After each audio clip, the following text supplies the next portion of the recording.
오늘 본문이 기록된 이 레위기 23장에는 지난 이틀 동안 나누었던 것처럼 절기에 관한 내용이 나옵니다. 자, 하나님께서 가장 먼저 언급하신 절기는 안식일이었어요. 이거는 안식일이 모든 절기의 기초가 된다, 기본이 된다라는 것을 보여주는 것이죠. 자, 안식일 다음에 말씀하신 절기는 유월절과 무교절이었어요. 유월절은 하나님께서 죽음에서, 무교절은 바로의 손에서 이스라엘 백성을 구원한 날을 기념하는 날인 것이에요. 자, 그리고 초실절은 네 번째로 말씀하신 절기는 초실절인데, 초실절은 말 그대로 첫 번째 열매를 거두어서 첫 추수를 하고 나서 하나님께 감사하는 절기인 것입니다. 자, 그런데 이 유월절은 이스라엘 원력으로 1월 14일이에요. 무교절은 그 다음 날인 1월 15일부터 지키는 것입니다. 그리고 1월 16일이 초실절이에요. 그러니까 유월절, 무교절, 초실절이 1월 14일, 1월 15일, 1월 16일 이렇게 지켜지게 되는 것이죠. 자, 그런데 예수님이 언제 돌아가셨습니까? 금요일인 유월절에 돌아가셨어요. 그리고 이틀 뒤인 주일날 살아나셨어요. 자, 그런데 유월절 다음 이틀 뒤가 무슨 절기입니까? 초실절이죠. 그러니까 예수님께서 초실절에 부활하셨다라는 것은요, 또 대단한 상징적인 의미인 거예요.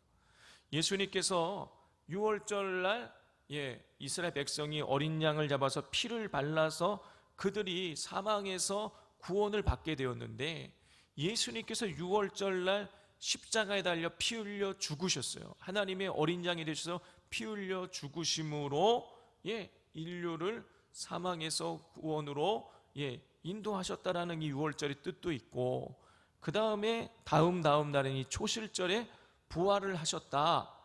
그래서 성경은 뭐라 그러냐면 예수님께서 잠자는 자들의 첫 열매가 되셨다 그래요. 자, 예수님이 부활의 첫 열매가 되신 거예요. 여러분, 이 성도 여러분, 이 어떤 나무가 있는데 열매가 딱 첫 번째로 몇 년을 길러갖고 나무가 첫 열매가 맺어졌어요. 그럼 이건 뭘 의미하는 것입니까? 앞으로 계속해서 이 나무에서 열매가 맺혀질 것이라는 것을 보여주는 것이죠. 예수님이 부활의 첫 열매가 되셨다는 뜻은 뭐냐면 계속해서 이제 부활의 열매가 맺혀질 것이라는 것을 보여주는 것입니다. 예수님이 이 초실절에 부활하셨다는 것은 우리에게 앞으로 예수 믿는 자들에게 계속해서 부활의 열매가 맺어질 것이라는 것을 상징적으로 보여주는 것이죠. 자, 초실절 다음에 말씀하신 절기는 칠칠절이에요. 자, 칠칠절은 안식일 이튿날 곡식단을 가져온 날을 기준으로 해서, 그러니까 초실절을 기준으로 해서 50일째 되는 날을 칠칠절이라 불러요. 그래서 칠칠절을 오순절이다라고도 부르는 것입니다. 초실절로부터 7 안식일을 지난 다음에 지키기 때문에 또 칠칠절이라고도 부르는 거예요. 칠칠절, 오순절, 그리고 맥추절 다 같은 뜻이에요. 자, 그런데 우리가 이 칠칠절을 또 초실절이라고도 불러요. 아니, 초실절 기준으로 해서 7주 뒤, 50일 뒤를 칠칠절이라고 그런다고 그러면서 왜 또 초실절 지나고 초실절을 기준으로 해서 50일째 되는 날을 칠칠절이라고 부른다고 하면서 왜 또 칠칠절을 오순절이라고 부르는가? 이유가 있어요. 출애굽기 34장 22절을 보면 칠칠절 곧 맥추의 초실절을 지키고 그래요. 그래서 초실절, 맥추절을 또 칠칠절을, 오순절을 초실절이라고도 부르는 거예요. 그런데 엄밀하게 따져보자면 이 초실절은 유월절, 무교절, 그리고 초실절이고, 초실절부터 50일째 되는 날을 맥추절이다, 칠칠절이다, 오순절이라고도 부르는 거예요. 그런데 이 오순절을 맥추의 초실절이다 라고 이렇게 부르기에 이걸 또 초실절이라 불러서 우리가 조금 헷갈리는 것이 있습니다. 그런데 엄밀한 의미에서 구분을 하자면 초실절은 무교절 다음 날이 초실절이고, 초실절로부터 50일째 되는 날이 맥추절이고 칠칠절이고 오순절이라는 거예요. 자, 그런데 초실절도 첫 열매를 거두는 것을 감사해서 초실절 감사를 드리는 것인데, 이 맥주절, 오순절, 칠칠절에도 첫 열매를 거둔 것에 대해서 감사하는 절기예요. 야, 이건 무슨 뜻인가? 초실절도 첫 열매를 첫 추수를 하고 감사해서 드리는 절기이고, 이 맥주절도 오순절도 칠칠절도 첫 추수를 하고 나서 감사하는 절기니 우리가 조금 헷갈릴 수 있는데요, 이거는 이런 뜻이 있는 것입니다. 이 초실절날, 무교절 다음 날 지켜지는 이 첫 번째 초실절날 첫 밀추수를 해요. 자, 그런데 첫 번째 밀추수를 하는 지역은 갈릴리 지역 그 일부만 그 첫 밀을 추수를 할 수가 있는 거예요. 그리고 나서 50일 동안에 점점 이 밀을 추수하는 지역이 넓어져 가지고 50일째 되는 날에는 이스라엘 전역이 다 밀 추수를 하게 되어지는 것입니다. 그래서 이 초실절에도 첫 이삭을 추수하는 날을 감사하는 절기인데, 이 맥추절에도 오순절에도 칠칠절에도 이 첫 열매를 거둔 것에 대해서, 이 밀 이삭을 추수한 것에 대해서 감사하는 절기인 거예요. 조금 헷갈리지만 이제 조금 구분이 되시는 것이죠. 자, 그 다음에 이제 칠칠절 다음에 하나님 말씀하신 절기는 나팔절이에요. 자, 이스라엘 원력으로 7월 1일이에요. 우리나라가 세는 날로 양력으로 7월 1일이 아니에요. 이스라엘의 원력이 따로 있어요. 자, 이스라엘 사람들이 세는 1월 달은 언제냐면, 우리나라로 치자면은 3월 중순부터 4월 중순까지가 그 사람들 1월이래요.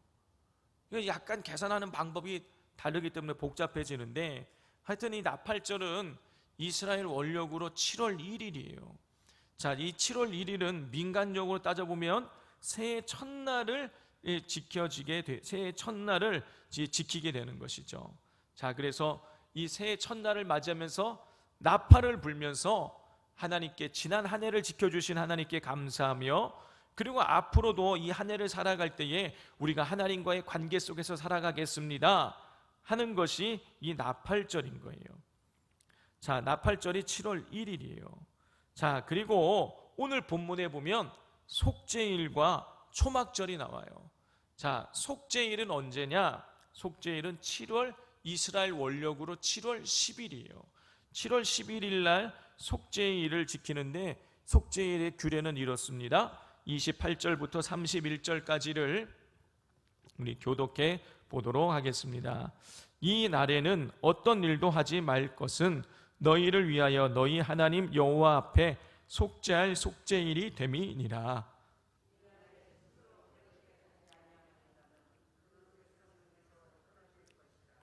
이 날에 누구든지 어떤 일이라도 하는 자는 내가 그의 백성 중에서 멸절시키리니, 너희는 아무 일도 하지 말라. 이는 너희가 거주하는 각처에서 대대로 지킬 영원한 규례니라. 성도 여러분, 속죄일은 말 그대로 죄를 속하는 날이에요. 죄를 사함받는 날입니다. 자, 근데 이스라엘 백성들이 평소에도 죄를 지면 번제를 드리고 속죄제를 드려서 하나님 앞에 이 속죄하는 행위를 하는데, 그럼 왜 굳이 또 7월 10일 날 이 속죄일을 따로 정해서 하나님 앞에 죄를 사함 받느냐? 이유가 있어요. 이스라엘 백성들이 죄를 지었지만 죄를 지은지를 모르고 지나가는 죄들도 있는 거예요. 그리고 회개를 한다고 하지만 온전하게 회개하지 못한 죄들이 있는 거예요. 그런 죄들을 7월 10일 속죄일 날 하나님 앞에 죄를 회개하면서 용서받는 것이죠. 하나님께서는 이 속죄일 날 아무 일도 하지 말라, 그리고 스스로를 괴롭게 하라 그랬어요. 만약에 이 속죄일 날 스스로를 괴롭게 하지 않으면 백성 중에서 끊어버리겠다, 속죄일 날 일하는 자는 멸절시키겠다 하면서 하나님께서 모든 이스라엘 백성들이 철저하게 이 속죄를 지키라고 말씀하고 있어요. 그러면 스스로를 괴롭게 한다는 뜻은 뭐냐? 금식하라는 얘기인 거예요. 금식하면서 아무 일도 하지 말고 철저하게 자신의 죄를 애통하면서 하나님 앞에 죄를 회개하라는 것입니다. 성도 여러분, 우리가 죄에 대해서 민감해야 되는 것입니다. 죄에 대해서 철저하게 우리가 회개해야 되는 거예요. 죄가 우리 안에 오래 머물도록 하면 안 되는 것입니다. 이 죄가 우리 안에 오래도록 머물게 되어지면 여러분, 죄에 우리가 오염돼요. 예를 들어서 어떻습니까? 만약에 여러분 플라스틱 통에다가 김치통이 있지만 김치통에다가 김치를 오래 김장 해가지고 담가놨다가 나중에 뭐 먹고 하다 나중에 그걸 씻으면 어떻게 됩니까? 그 아무리 깨끗이 씻어도요 거기 냄새가 배어 있는 거예요. 그래서 다른 거를 담을 수가 없어요. 마찬가지입니다. 이 죄가 우리 안에 오래도록 머물게 나면 이 죄가 우리가 죄에 찌들게 되는 거예요. 그래서 이 죄를 우리가 씻어내기가 어려워지는 것입니다. 그러므로 이 죄가 우리 안에 오래 머물지 못하도록 철저하게 우리가 죄를 회개해야 되는 것이죠. 자, 7월 10일 속죄일, 그리고 나서 다음에 말씀하신 절기는 7월 15일 날 지키는 초막절에 대해서 말씀을 하십니다. 자, 일주일 동안 이 초막절을 지키게 되어지는 것인데 42절과 43절에 기록된 대로 이스라엘 백성은 이 일주일 동안 초막을 짓고 그곳에 거하면서 광야에서 지켜주신 하나님의 은혜에 대해서 감사하는 절기인 거예요. 이 초막이라는 것은 장막을 말하는 거예요. 임시 거처를 말하는 것입니다. 이스라엘 백성들이 광야 생활하면서 그들이 살았던 그 임시 거처인 그 장막을 치고 일주일 동안 그 안에 거주하라는 거예요.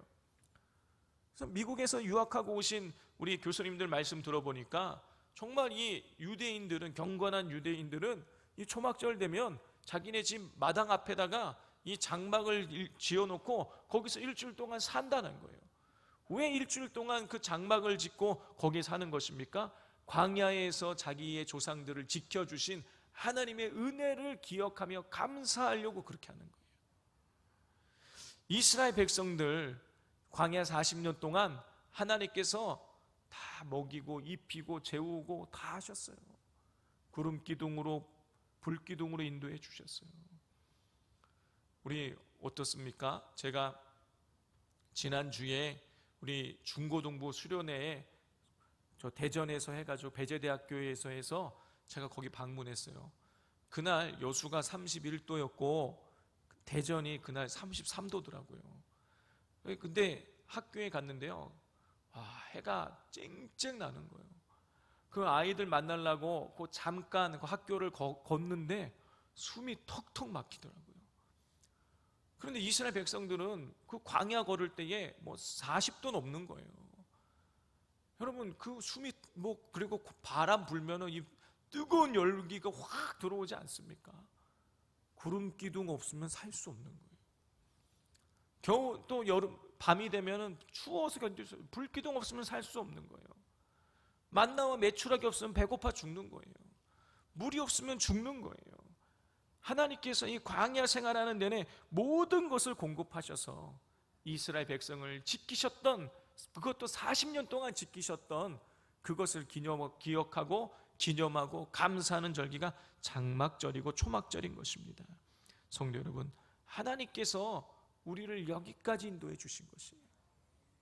우리를 먹이고 입히고 그 고난 가운데 그 고난을 이길 수 있도록 도와주셔서 하나님의 그 공급으로 우리가 여기까지 오게 되어진 것입니다.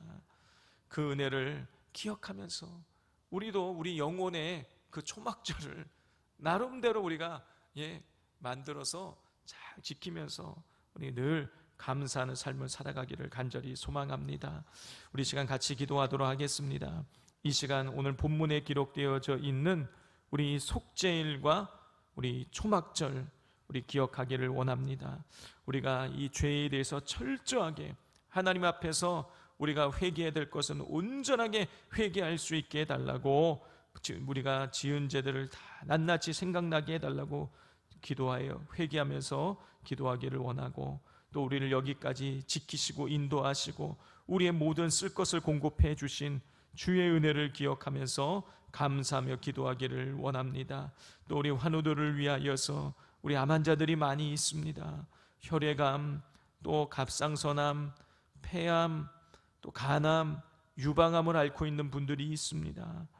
우리 하나님께서 그분들 한 분 한 분 온전하게 치유해 달라고 이 시간 주여 부르짖고 기도하겠습니다. 주여